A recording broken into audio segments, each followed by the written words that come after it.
दोस्तों नमस्कार। मैं हूं संतोष पाठक और आप लोग देखना शुरू कर चुके हैं संतोष पाठक ऑफिशियल यूट्यूब प्लेटफॉर्म। और एक बार फिर से हमारे साथ वरिष्ठ पत्रकार सुरेश व्यास जी जुड़ चुके हैं। सुरेश जी, आपका बहुत बहुत स्वागत है हमारे यूट्यूब मंच पर। नमस्कार संतोष जी, आपका और आपके चैनल से जुड़े हुए सभी दर्शकों का बहुत बहुत नमस्कार और बहुत आभार कि आप चैनल को इतना लाइक कर रहे हैं और संतोष जी की निष्पक्ष पत्रकारिता को आप सपोर्ट कर रहे हैं। नमस्कार संतोष जी। बहुत बहुत धन्यवाद सुरेश जी। और एक बड़ा सवाल, पिछले 4-5 दिनों में देश की राजधानी दिल्ली से लेकर राजस्थान की राजधानी जयपुर और राजस्थान का जो एक पावर पॉइंट जो कहा जाता है झालावाड़, वहां कई घटनाक्रम हुए।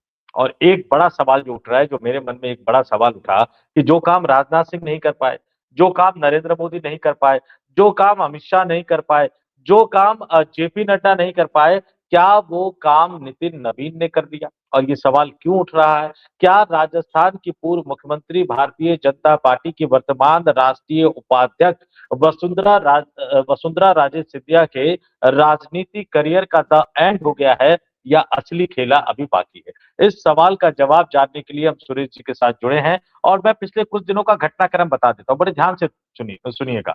45 वर्ष के नितिन नवीन भारतीय जनता पार्टी के राष्ट्रीय कार्यकारी अध्यक्ष चुने गए। इससे पहले जेपी नड्डा जो थे वो राष्ट्रीय कार्यकारी अध्यक्ष चुने गए थे, फिर पूर्णकालिक अध्यक्ष बने वो 2020 में। और 18 दिसंबर को उनको बधाई देने के लिए वसुंधरा राजे सिंधिया ने नितिन नवीन से मुलाकात। उसके बाद 22 दिसंबर झालावाड़ में एक बड़ा कार्यक्रम होता है, जिसमें वसुंधरा राजे सिंधिया और भजन लाल शर्मा एक मंच पर नजर आते हैं। वसुंधरा राजे सिंधिया जमकर तारीफ करती हैं भजन लाल शर्मा की, याद करती है भैरव सिंह शेखावत को, और पहुंच जाती है भजन लाल शर्मा तक। और फिर उसके अगले दिन 23 दिसंबर को, यानी आज जब हम और सुरेश जी बात कर रहे हैं, उससे महज कुछ घंटे पहले राजस्थान के मुख्यमंत्री भजन लाल शर्मा ने भारतीय जनता पार्टी के राष्ट्रीय कार्यकारी अध्यक्ष नितिन नवीन के साथ मुलाकात की। मुस्कुराते हुए चेहरे, बहुत कुछ कहानी बयां करते हुए नजर आ रहे थे। तो मैं बहुत ज्यादा वक्त नहीं लूंगा, सीधे सुरेश जी के पास चलूंगा। सुरेश जी, नए राष्ट्रीय कार्यकारी अध्यक्ष से वसुंधरा राजे सिंधिया का मिलना, तस्वीरें सामने आना, सोशल मीडिया पर पोस्ट करना, और उसके बाद झालावाड़ एक कार्यक्रम और जमकर तारीफ करना भजनलाल शर्मा की, क्या समझौता हो चुका है? और अगर समझौता हो गया है तो क्या वसुंधरा राजे सिंधिया ने हार मान ली है, या वाकई उनको कुछ मिलने वाला है आने वाले दिनों में? संतोष जी, एक बहुत साफ बात है। आप फ्लैशबैक में जाएंगे तो ये दिसंबर का महीना, साल 2023, राजस्थान के अंदर भारतीय जनता पार्टी को बहुमत मिलता है और एक नेचुरल चॉइस के रूप में वसुंधरा राजे मुख्यमंत्री के रूप में सामने होती है। लेकिन उन्हीं वसुंधरा राजे के हाथ में एक पर्ची होती है जिसमें वो भजनलाल शर्मा का नाम पढ़ती है। सांगानेर से पहली बार वो विधायक चुने गए। खुद उनको उम्मीद नहीं थी कि वे मुख्यमंत्री चुने जा सकते हैं।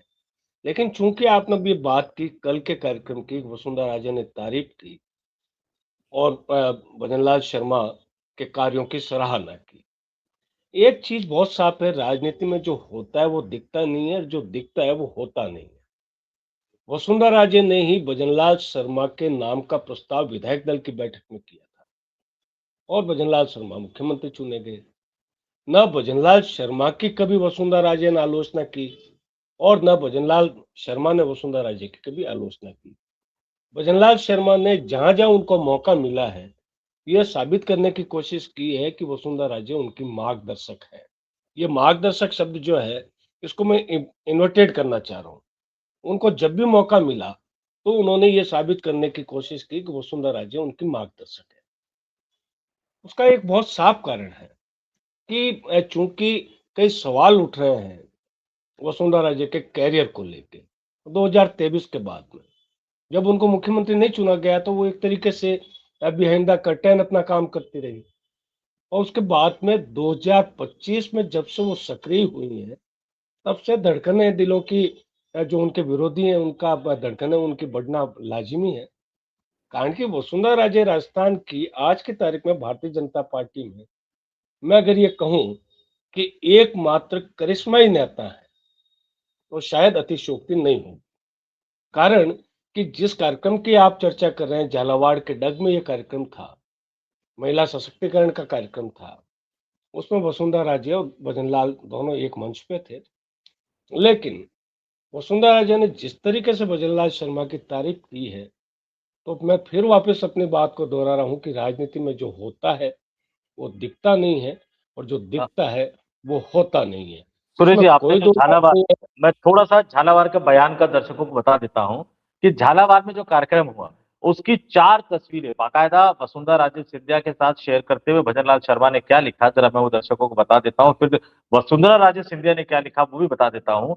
भजनलाल शर्मा ने लिखा कि जन जन की सरकार के गौरवशाली 2 वर्ष पूर्ण होने के शुभ अवसर पर आज झालावाड़ के दुधालिया में आयोजित भव्य महिला सशक्तिकरण कार्यक्रम को संबोधित किया। मैं अपने दर्शकों से कहूंगा ध्यान से सुने। और इस ऐतिहासिक अवसर पर बाकी उन्होंने 43 परियोजना, कितना फंड है, वो तमाम चीजें कही, अपने सरकार के संकल्प की बात कही। और आखिरी पैरा में वो आ जाते हैं, कार्यक्रम में भाजपा राष्ट्रीय उपाध्यक्ष एवं पूर्व मुख्यमंत्री आदरणीय श्रीमती वसुंधरा, उनको टैग किया उन्होंने, वसुंधरा राजे सिंधिया जी तथा अन्य सम्मानित जनप्रतिनिधियों की गरिमामय उपस्थिति रही। और 2 साल नव उत्थान नया राजस्थान, एक तरह से उन्होंने नारा दिया। वसुंधरा राजे सिंधिया ने भी कई तस्वीरों को शेयर किया उन्होंने। और कई तस्वीरों को शेयर करते हुए वसुंधरा राजे सिंधिया ने जो लिखा वो मैं दर्शकों को बता देता हूं कि पूर्व उपराष्ट्रपति, कहां से शुरू किया उन्होंने, पूर्व उपराष्ट्रपति एवं मुख्यमंत्री श्रद्धेय बाबू साहब श्री भैरव सिंह शेखावत जी ने अंत्योदय को आगे बढ़ाया, उसके बाद मैंने उनकी सोच को गति दी। फिर माननीय मुख्यमंत्री श्री भजनलाल शर्मा जी ने भी उस सोच को रफ्तार दी। परिणाम स्वरूप आज हम एक विकसित राजस्थान के पथ पर हैं। मैंने सीएम रहते हुए पंचायत राज संस्थाओं में महिलाओं को 50% आरक्षण दिया। भामाशाह योजना में महिलाओं को परिवार का मुखिया बनाया। 12 साल या उससे कम उम्र की बच्चियों के साथ ज्यादती पर फांसी की सजा का प्रावधान किया। बच्चियों के लिए साइकिल, स्कूटी और फ्री सैनिटरी नैपकिन योजना शुरू की। मुझे खुशी है कि आज माननीय श्री सीएम श्री भजनलाल जी शर्मा ने इन सभी योजनाओं को गति दी। ऐसा लग रहा है कि तारीफ आपने बिल्कुल सही कहा कि जो होता है वो जो दिखता है वो होता नहीं। उन्होंने भजनलाल शर्मा की तारीफ एक लाइन में की और अपनी योजनाएं, महिलाओं को आरक्षण, भामाशाह योजना में महिलाओं को परिवार का मुखिया बनाना, 12 साल या उससे कम उम्र की बच्चियों के साथ जाति पर फांसी की सजा, बच्चियों के लिए साइकिल, स्कूटी और फ्री सैनिटरी नैपकिन योजना, यानी 4 योजना की शुरुआत जो उन्होंने की थी, अपनी 4 योजना की उपलब्धियों को एक साथ गिना दिया। और भैरव सिंह शेखावत की विरासत को भी उन्होंने याद कर लिया और एक लाइन में भजनलाल शर्मा की तारीफ भी कर दी। 30 जो उनके मन में है कहीं ना कहीं वो दूर नहीं हो पा रही। प्रधानमंत्री से मुलाकात हुई, अमित शाह से मुलाकात हुई, इस बीच में जो नए, जो भारतीय जनता पार्टी के भविष्य के चेहरे माने जा रहे हैं उनसे भी मुलाकात हुई। वो दर्द कहीं ना कहीं है कि 2 साल पहले जो जीत मिली थी वो जीत उनकी थी, लेकिन उनके सामने रखी गई थाली को छीनकर किसी और को थमा दिया गया। देखिए, इस बात में तो कोई दो राय नहीं है कि आज की भारतीय जनता पार्टी जो है, वो भैरव सिंह शेखावत के जमाने की भारतीय जनता पार्टी राजस्थान में भी नहीं है। भारतीय जनता पार्टी जिस जनरेशनल चेंज से गुजर रही है, नितिन नवीन उसका ताजा उदाहरण है। तो आप एक बात ये मान के चलिए, वसुंधरा राजे की उम्र 70 से ज्यादा है, 72 साल की वो हो रही है। और इस उम्र में चूंकि वसुंधरा राजे को भी ये पता है कि किस तरीके से भारतीय जनता पार्टी के संस्थापक लालकृष्ण आडवाणी, मुरली मनोहर जैसे लोग भी अगर मार्गदर्शक मंडल में भेज दिए गए हैं तो उनकी, लेकिन एक फर्क है। फर्क ये है कि वसुंधरा राजे ने राजस्थान के अंदर, या आपने जिन योजनाओं का उल्लेख किया, मैं राजस्थान में वसुंधरा राजे की एंट्री की बात बताता हूँ। ये एक दौर था जब ये माना जाता था कि राजस्थान के अंदर भारतीय जनता पार्टी या विपक्ष के लिए भैरव सिंह शेखावत का विकल्प कोई नहीं हो सकता, ये कहा जाता था। उस वक्त भारतीय जनता पार्टी ने वसुंधरा राजे को आगे किया और भैरव सिंह शेखावत को उपराष्ट्रपति बना के दिल्ली ले आई, ताकि उनका रास्ता साफ हो जाए। मेरा ये उदाहरण देने के पीछे एक बहुत बड़ा मेरा एक आशय भी है। कारण कि जिस तरीके से वसुंधरा के रास्ते से भैरव सिंह शेखावत को हटाया गया, भैरव सिंह शेखावत ने अपनी वहां भी एक सफल पारी खेली उपराष्ट्रपति के रूप में, उनको लोग आज भी याद करते हैं और राजस्थान के मुख्यमंत्री रहते हुए उनको करते ही हैं। वसुंधरा राजे की जब राजस्थान के अंदर एंट्री हुई, तो वो पहली एक तरीके से मैं ये कहूंगा कि प्रोफेशनल एंट्री थी।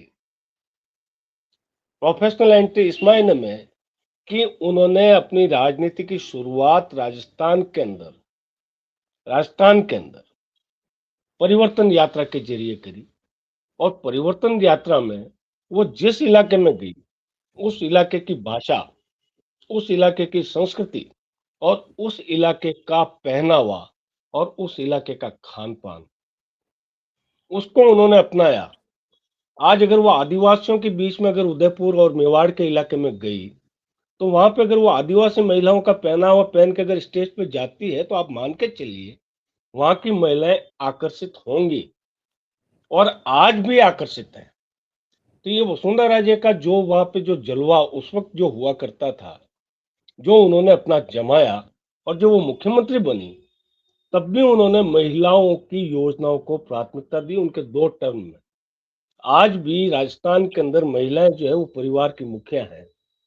बिना भामाशाह कार्ड के कोई काम राजस्थान के अंदर सरकारी हो नहीं सकता, जिसको बाद में जनाधार कार्ड बना दिया गया, उसमें भी महिला ही मुखिया है। तो ये जो काम उन्होंने किया, जिस प्रोफेशनल तरीके से वो राजनीति में आई, वो उनका तरीका आज भले ही देखने को नहीं मिले, लेकिन उन्हें ये पता है कि किस इलाके की नब्ज कहाँ दबती है और उसी को दबाया जाना चाहिए। झालावाड़ के अंदर चूंकि वो उनका कर्म क्षेत्र है, वो वहां से एमपी रही हैं, वहां से जीत के वो अटल बिहारी वाजपेयी सरकार के अंदर विदेश राज्य मंत्री रही हैं, कॉरपोरेट मंत्रालय के अंदर वो मंत्री रही हैं। वो झालावाड़ है। उस झालावाड़ के अंदर उनके बेटे जो है दुष्यंत सिंह, जो कल के कार्यक्रम में थे भी, और उन्होंने अपनी नानी की तस्वीर शायद अ, भजनलाल शर्मा को भेंट की थी, एक पोर्ट्रेट उनको भेंट किया था, वो विजया राजे सिंधिया की तस्वीर थी। तो राजनीति में कई इशारे हो जाते हैं। अब आप इस इशारे को भी समझिए कि एक संदेश जो देना था कि ये वो विजया राजे सिंधिया की बेटी है वसुंधरा राजे, जिन्होंने न सिर्फ भारतीय जनता पार्टी, इससे पहले जनसंघ और संघ, इनको तन मन धन समर्पित किया था विजया राजे सिंधिया ने। ये वसुंधरा राजे उनकी बेटी है। शायद ये पोर्ट्रेट देने के पीछे भावना कुछ और हो, लेकिन संदेश तो ये जाता है। नहीं, संदेश यही तो है सुरेश जी। और आपने बिल्कुल सही कहा कि अटल बिहारी वाजपेयी जैसे दिग्गज नेता भी ये मानते थे कि वसुंधरा राजे सिंधिया का अगर योगदान ना होता तो शायद भारतीय जनसंघ या भारतीय जनता पार्टी ढंग से खड़ी भी ना हो पाती। ये बात बिल्कुल सही है। और आपने चूंकि भैरव सिंह शेखावत साहब का जिक्र किया, तो छोटी सी एक मुझे भी एक घटना याद आ रही, तो मैं दर्शकों के साथ जरूर उसको साझा करूंगा कि ईटीवी के दिल्ली ब्यूरो में नया नया मेरा करियर शुरू हुआ था और राजस्थान मुझे बीट के तौर पर दी गई। और उपराष्ट्रपति भैरव सिंह शेखावत थे। राजस्थान की एक घटना हुई थी, मुझे मेरे ऑफिस से कहा गया कि जाइए, आपको शेखावत साहब का रिएक्शन लेकर आना है। विज्ञान भवन में ये कार्यक्रम था और जैसे ही वो आए तो मैं मंच पर चढ़ गया था। सुरक्षा बलों ने, जो सुरक्षा कर्मी होते हैं, चूंकि नया नया पत्रकार बना था, तो उपराष्ट्रपति के सुरक्षा के प्रोटोकॉल का बहुत ज्यादा ज्ञान भी नहीं था मुझे, अपनी गलती मैं आज एक्सेप्ट करता हूँ।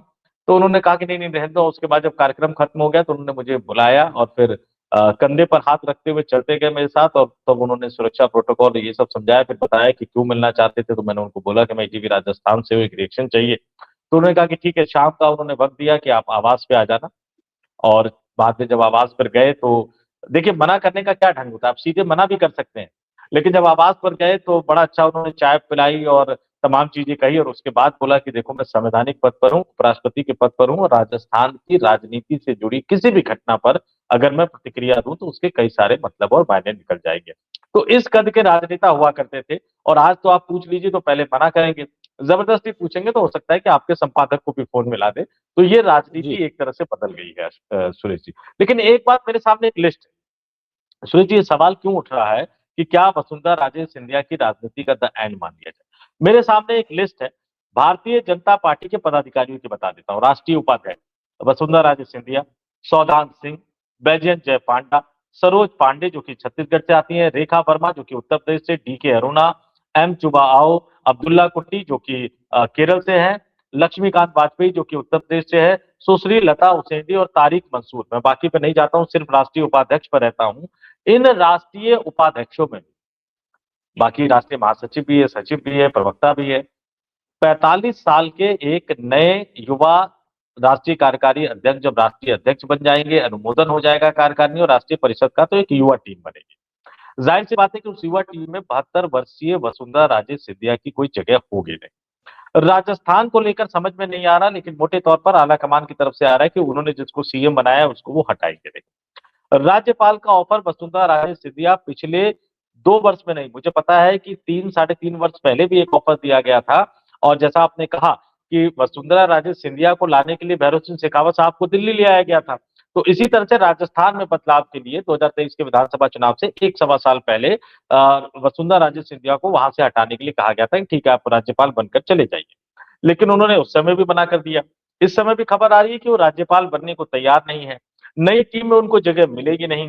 राजस्थान में मुख्यमंत्री अभी हटना नहीं है।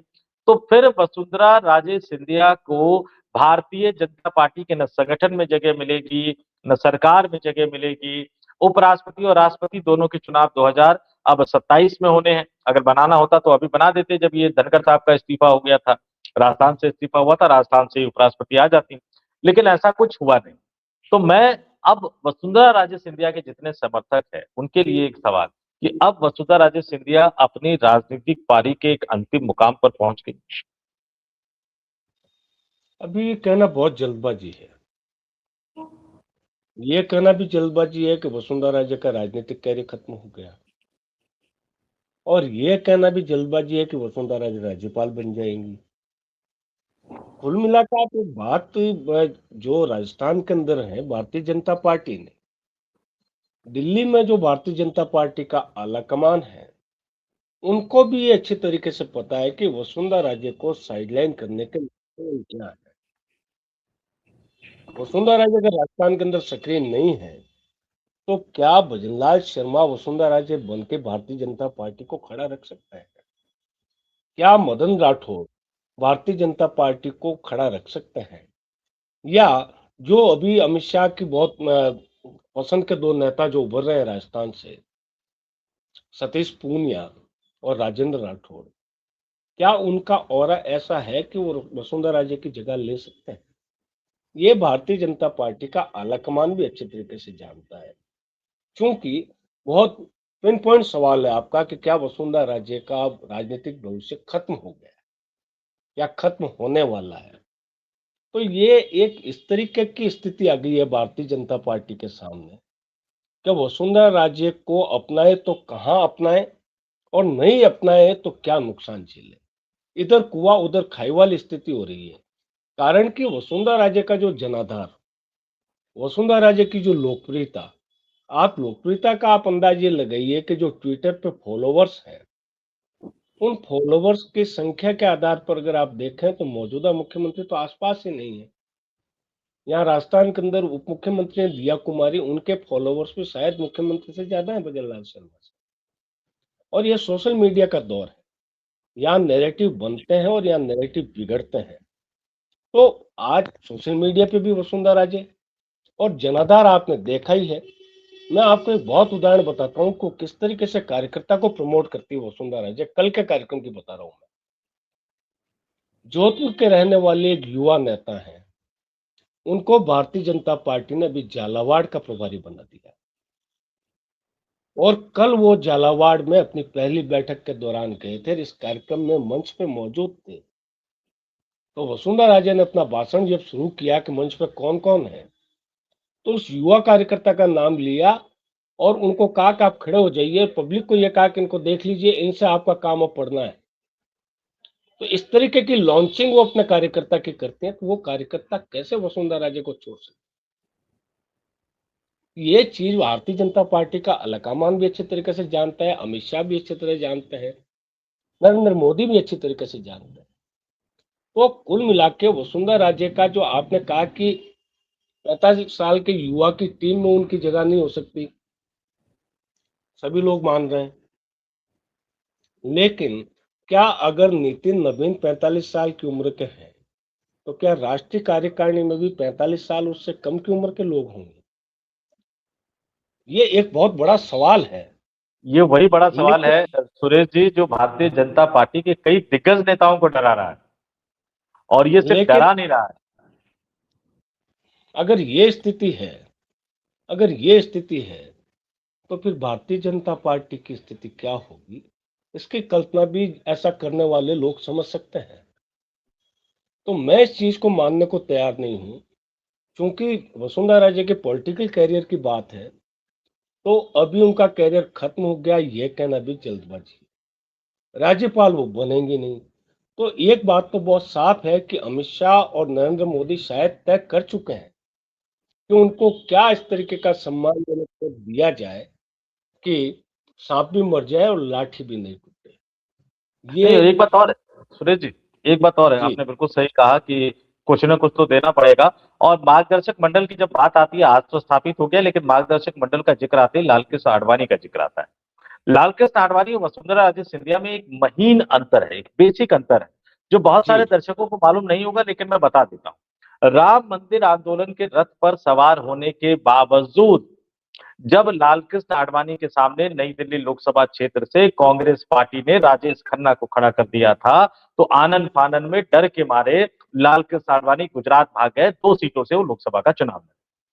क्यों? क्योंकि 1984 में वो हश्र देख चुके थे अटल बिहारी वाजपेयी का, जब मध्य प्रदेश से लोकसभा चुनाव लड़े थे, हारना पड़ा। जी वही जी लालकृष्ण आडवाणी, आप भले ही बड़े दिग्गज नेता उनको कह लीजिए, चाहे जो कह लीजिए, वही लालकृष्ण आडवाणी 2009 के लोकसभा चुनाव में प्रधानमंत्री पद के दावेदार थे, बीजेपी और एनडीए गठबंधन की तरफ से। लेकिन अपनी लोकसभा चुनाव गुजरात में बहुत बुरी हालत हो गई थी उनको, और जो 5 विधानसभा थी, जहां तक मुझे याद आ रहा है, उसमें एक विधानसभा अमित शाह की थी।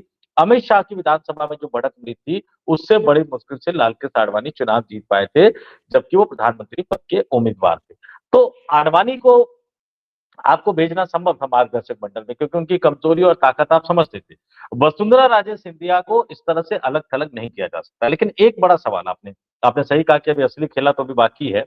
लेकिन नितिन नवीन के पूर्ण अध्यक्ष बनने के बाद उनका राष्ट्रीय टीम का गठन होगा, फिर राज्यों पर नजर जाएगी। राज्यों में भी आपको ट्रांसफॉर्मेशन करना है, आपको युवा नेतृत्व को आगे लाना है। एक सवाल जरूर मेरे मन में उठ रहा है, और जैसा कि मैंने कहा कि 60 से ऊपर के तमाम नेता डरे हुए हैं, क्योंकि 60 से नीचे वाले नेता कुछ तो एडजस्ट हो जाएंगे, लेकिन उससे ऊपर वाले नेता कितने एडजस्ट हो पाएंगे, पाएंगे, ये कहना थोड़ा सा अभी है। और जब ये बात उठकर निकलकर सामने आती है, तो फिर ये भी निकलकर सामने आता है कि राजस्थान के वर्तमान मुख्यमंत्री भजन लाल शर्मा 59 साल के हो चुके हैं, 59 साल की उम्र है।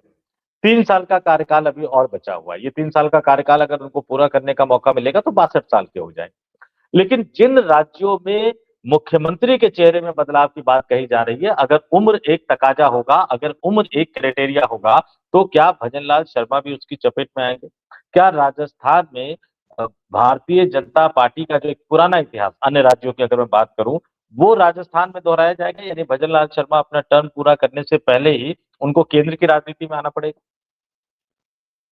देखिए, राजस्थान की राजनीति दूसरे राज्यों से थोड़ा अलग है। यहाँ हॉर्स ट्रेडिंग वाली स्थिति कभी हुई नहीं, कभी नहीं हुई।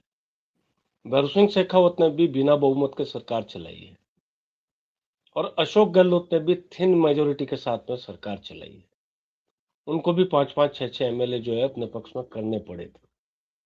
और एक बार तो भैरू सिंह शेखावत ने जनता दल डी के साथ में एक फ्रैक्शन किया था जनता दल के अंदर, उसके साथ सरकार चलाई थी। उसी की ये मैं जो है वो खैप राजेंद्र राठौड़ भी है। लेकिन आप एक बात मान के चलिए कि राजस्थान के अंदर कुछ भी हो सकता है, कुछ भी इसका मतलब यह है कि आज अगर राजस्थान के अंदर एक बात में तो आलाकमान भी ये मानता है कि जितने लोकप्रियता सरकार के 2 साल में होनी चाहिए, वो लोकप्रियता शायद भजनलाल सरकार हासिल नहीं कर पाई।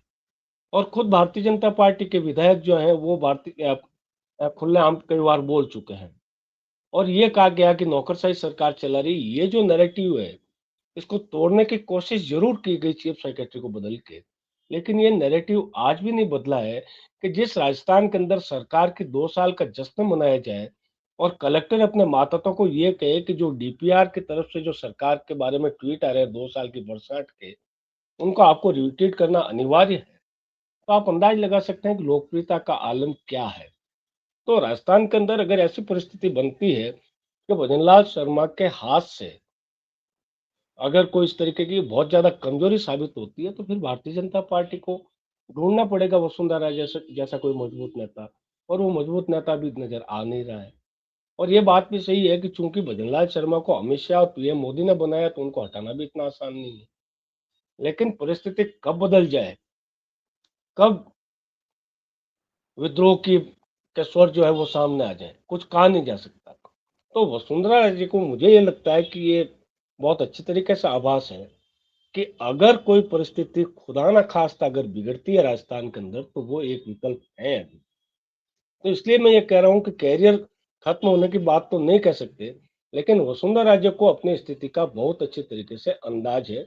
आप ये बात देखिए कि जब जब इस तरीके की कोई बात आई है, तो वसुंधरा राजे ने कोई प्रतिक्रिया सीधे तौर पे जाहिर नहीं की है। हाँ, वो ये जरूर कहती है कि वनवास भगवान राम का भी हुआ था, उनका वनवास भी खत्म हुआ था। तो वनवास तो एक न एक दिन सभी के आता है, और वो वनवास खत्म होता है।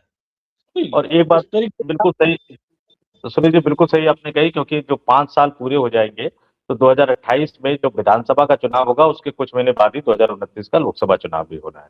तो कहीं ना कहीं जो राजस्थान की राजनीति है वो उलझी हुई तो जरूर नजर आ रही है, लेकिन जैसा कि सुरेश जी ने एक बात कही, बिल्कुल साफ कही कि वसुंधरा राजे सिंधिया की राजनीति का फिलहाल द एंड नहीं हुआ है, असली खेला अभी बाकी है। अपने तमाम दर्शकों से भी मैं अपील करूंगा कि वो कमेंट करके जरूर बताएं कि राजस्थान की राजनीति को लेकर उनका क्या मानना है, क्या भजनलाल शर्मा अपने 5 वर्ष का कार्यकाल पूरा कर पाएंगे। और दूसरी बात कि तमाम सरकारी संसाधनों का इस्तेमाल करने के बाद भी, पीआर का एक फंड होने के बावजूद भी सोशल मीडिया पर भजनलाल शर्मा लोकप्रिय नहीं हो पा रहे हैं, तो वो फंड, वो बजट जा कहाँ रहा है। और आखिरी सवाल, वसुंधरा राजे सिंधिया का क्या होने वाला है। अपने तमाम दर्शकों से कहूंगा कमेंट करके जरूर बताएं।